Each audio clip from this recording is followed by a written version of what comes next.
یہ بات مشائخ اور بزرگ کہتے رہتے ہیں کہ بھئی آپ لوگ فارغ ہو گئے تو یہ علم کی تکمیل نہیں ہے. 8 سال لگے ہوں، 7 سال لگے ہوں، 6 سال لگے ہوں کہ ہاں بھئی فارغ ہو، اصطلاح ہے فارغ ہو گئے. فضیلت کر لی ہم نے، عالمیت کر لی، فضیلت کر لی. ہمارا تو شروع سے فضیلت ہے، تو فضیلت ہو گئی تو آپ کو ضرورت نہیں ہے. تو یہ فرماتے ہیں، نصیحت کرتے ہیں کہ اس کو علم کی تکمیل نہیں سمجھنا چاہیے، علم کا آغاز ہے، علم کی ابتدا ہے. ان ساری کتابوں کے پڑھنے کے بعد اب کچھ صلاحیت پیدا ہو گئی ہے کہ آگے آپ کر سکتے ہیں. تو اس لیے یہ سمجھ کر کہ بھئی اب تو ہو گیا، ہم سند مل گئی، اعلی نمبر سے پاس ہو گئے، اب کبھی یہ کتابیں نہیں دیکھنی، یہ نہیں ہونا چاہیے. آگے اس علم سے اضافہ کرنا ہے اپنی معلومات کے اندر. اور دوسری بات یہ ہے کہ علم کی جو آفات ہیں ان سے بچنا چاہیے.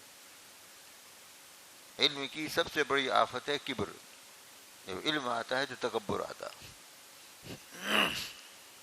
اس لیے تکبر سے ساری معلومات ہوں، خوب بڑی صلاحیت ہو، لیکن کبر کبھی نہیں. کبر کا مطلب ہوتا ہے اپنے کو سب سے بڑا سمجھنا. اللہ نے کوئی نعمت دے دی ہے، اس پر اللہ کا شکر ادا کرے، وہ الگ بات ہے. لیکن یہ کم پڑھا ہوا ہے، یہ تو ایسا ہی ہے، بس میں اونچا ہوں، اس کا نام کبر ہے. اس کے مقابلے میں تواضع ہے. علم کے ساتھ جب خشیت آئے گی تو وہ خشیت تواضع پیدا کرے گی. آدمی اپنے کو چھوٹا سمجھے گا، با کمال ہوتے ہوئے اپنے کو چھوٹا سمجھے گا. وہاں پدنامہ میں کیا پڑھا تھا؟ کچھ پڑھا تھا وہاں، وہ تو کر دیا تھا، کچھ اور بھی تو ہے. گدا گر تواضع کنت پویوس. اس سے پہلے کیا ہے؟ اس سے پہلا مصرع کیا ہے؟ کہ پہلا والا مشکل ہے، بعد والا ٹھیک ہے. تواضع زگردن فرازانی کوس. تواضع زگردن فرازانی کوس. جو گردن فراز ہیں، باحیثیت ہیں، باکمال ہیں، وہ تواضع کریں گے، یہ ہے کمال کی بات. اور غریب آدمی، فقیر آدمی وہ تواضع کرے گا، وہ تو ہے ہی، وہ تو کرنی پڑے گی اس کو. گداگر تواضع کو نا ہوئی ہو. تو باکمال ہوتے ہوئے آدمی کسی بھی اعتبار سے، دولت کے اعتبار سے، علم کے اعتبار سے، اعمال کے اعتبار سے، جو بھی اللہ نے اس کو عطا فرما رکھا ہو، ہوتے ہوئے اپنے کو سب سے چھوٹا سمجھنا دل میں. وہ گردن کر کے چھوٹا نہیں ہوتا نیچے کر کے، بلکہ دل میں اپنے کو چھوٹا سمجھے. خود نمازی ہے، کوئی بے نمازی سامنے آ جائے تو اس سے بھی اپنے کو چھوٹا سمجھے. ارے بھائی ایک وقت نماز نہیں پڑھتا، مجھ سے تو الحمدللہ 5 وقت کی، میں تو نفل ہی پڑھتا ہوں، میں تو اس سے اونچا ہوں. یہی کبر ہو جائے گا. حضرت تھانوی رحمۃ اللہ علیہ کا یہ ملفوظ بھی ہے کہ میں اپنے آپ کو ہر مسلمان سے حالن اور ہر کافر سے معالن چھوٹا سمجھتا ہوں، کمتر سمجھتا ہوں. حضرت کی عبارت تو متن ہوتا. میں اپنے آپ کو ہر مسلمان سے حالن، کیسا بھی ہو، نیک ہو بد ہو، بس کلمہ پڑھنے والا تو ہے، اس سے چھوٹا سمجھتا ہوں ابھی حالن. اور ہر کافر سے بھی اپنے سے وہ چھوٹا سمجھتا ہوں، مگر ابھی نہیں، معالن. اگر اس کا خاتمہ ایمان پر ہو تو میں اس سے بھی اپنے کو چھوٹا سمجھتا ہوں. تو حضرت تھانوی رحمۃ اللہ علیہ کے کمال کو بیان کرنے کی ضرورت نہیں ہے. 1000 کے تالیفات کے مؤلف ہیں اور ان کا سلسلہ افادے کا الحمدللہ، لیکن اس کے باوجود وہ یہ فرما رہے ہیں.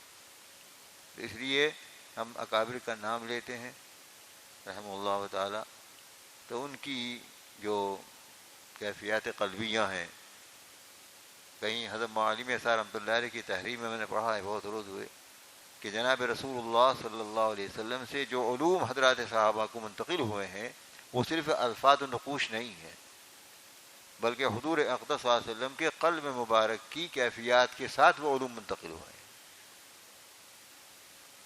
ان کیفیات کے ساتھ منتقل ہوئے ہیں وہ. اس لیے تابعین وہ بھی اسی طرح منتقل ہوئے، جو علماء راسخین ہیں ان کے ساتھ. اور ایک مکاشفہ حضرت شاہ ولی اللہ صاحب محدث رحمۃ اللہ علیہ کا فیض الحرمین کے اندر ہے کہ میں نے حضور اقدس صلی اللہ علیہ وسلم کے روضہ اقدس کی طرف توجہ فرمائی تو مجھے ایسا محسوس ہوا کہ آپ کے قلب مبارک سے ایک دھاگا نکل رہا ہے نور کا، اور جہاں جہاں بھی اشتغال بالحدیث کو کوئی سلسلہ جاری ہے، وہ افراد اس میں شریک ہیں، ان تک وہ دھاگا پہنچ رہا ہے، سب کے الگ الگ محبت کر۔ تو اس طریقے پر قلبی کیفیات کو بھی جناب رسول اللہ صلی اللہ علیہ وسلم کی قلبی کیفیات کے مطابق بنانے کی کوشش کرنی چاہیے۔ صرف الفاظ اور حروف کلمات ٹھیک ہے، عالم بن جاتا ہے ایسے آدمی، لیکن وہ دلی کیفیات کے ساتھ اگر نہیں ہوگا تو پھر اس کا اتنا فائدہ نہیں ہوتا۔ اسی لیے علم کے ساتھ ساتھ کچھ قلبی کیفیات کو بھی ٹھیک کرنا ہے۔ اس کی ٹھیک کرنے کے لیے کوئی ڈاکٹر ملے تبھی تو، خود بخود تو ٹھیک نہیں ہوگا، شیطان لگا ہوا، نفس لگا ہوا۔ ہمارے اکابر میں حضرت گنگوہی رحمۃ اللہ علیہ، حضرت نانوتھی رحمۃ اللہ علیہ، ان کے علم کو کون پہنچے گا؟ جبال علم ہے، لیکن اپنی کیفیات قلبیہ کو درست کرنے کے لیے کس سے جڑے؟ ان دونوں کو شیخ کون تھے؟ وہ کون سے مدرسے کے فارغ تھے؟ وہ کون سے مدرسے کے فارغ تھے؟ انہیں تو مولانا بھی نہیں کہتے لوگ، حاجی امداد اللہ، مولوی بھی نہیں کہتے، ان سے جڑ گئے۔ تو معلوم ہوا کہ ظاہری علوم کے ساتھ کچھ اپنے قلب کی کیفیات کو بھی ٹھیک کرنا ہے۔ اس کے لیے کسی کو اپنا پیشوا بناؤ، ان سے جڑو، تمرین و مشق کرو، تب ہوگا۔ تو یہ جڑ گئے حضرات۔ حضرت حاجی امداد اللہ صاحب وہاں رہتے تھے مکہ مکرمہ میں، حضرت گنگوئی رحمۃ اللہ علیہ یہاں رہتے تھے۔ حضرت مولانا قاری تیسا رحمۃ اللہ علیہ نے ایک تقریر میں یہ قصہ سنایا کہ وہاں سے حاجی امداد اللہ صاحب نے پرچہ لکھا، خط لکھا کہ مولوی رشید صاحب بہت دن ہو گئے، اپنے حالات لکھ کر نہیں بھیجے، شیخ لکھ رہا ہے مرید کو۔ تو حضرت گنگوئی رحمۃ اللہ علیہ نے جواب میں لکھا، حضرت کو سمجھ میں نہیں آتا تھا کہ کیا لکھوں، لیکن حضرت کا حکم آیا ہے تو لکھتا ہوں۔ فرمایا کہ جب سے آپ سے تعلق ہوا ہے، یہ سوال ہے، تو امور شرعیہ امور طبعیہ بن گئے ہیں۔ پہلی بات یہ اثر ہوا ہے، یعنی شرعی امور کو انجام دینے کے لیے کہنے کی ضرورت نہیں کسی کے، استنجاتا ہے بھاگا جائے، پیاس لگتی ہے پانی پینے خود ہی چلا جاتا ہے، کہنے کی ضرورت نہیں۔ حضرت قاری صاحب رحمۃ اللہ نے فرمایا کہ یہ کمال عمل ہے، یہ کمال عمل ہے، امور شرعیہ امور طبعیہ بن گئے ہیں۔ دوسری بات یہ لکھی کہ آپ سے تعلق ہو جانے کے بعد میری نظر میں مادح اور ذام برابر ہو گئے۔ کوئی میرے سامنے تعریف پڑے، تعریف کرے، تعریف کے پل باندھے، میرا اتنا پھولتا نہیں کہ ہاں میں ایسا ہی ہوں، لوگ کہہ رہے ہیں۔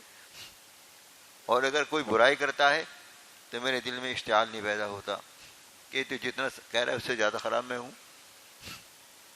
تو مادے اور ذام میری نظر میں دونوں برابر، کرتے رہو تعریف، کرتے رہو برائی۔ حضرت قاری صاحب رحمۃ اللہ نے فرمایا کہ یہ درجہ جو ہے، یہ مقام، یہ کمال تواضع ہے، یہ کمال تواضع ہے۔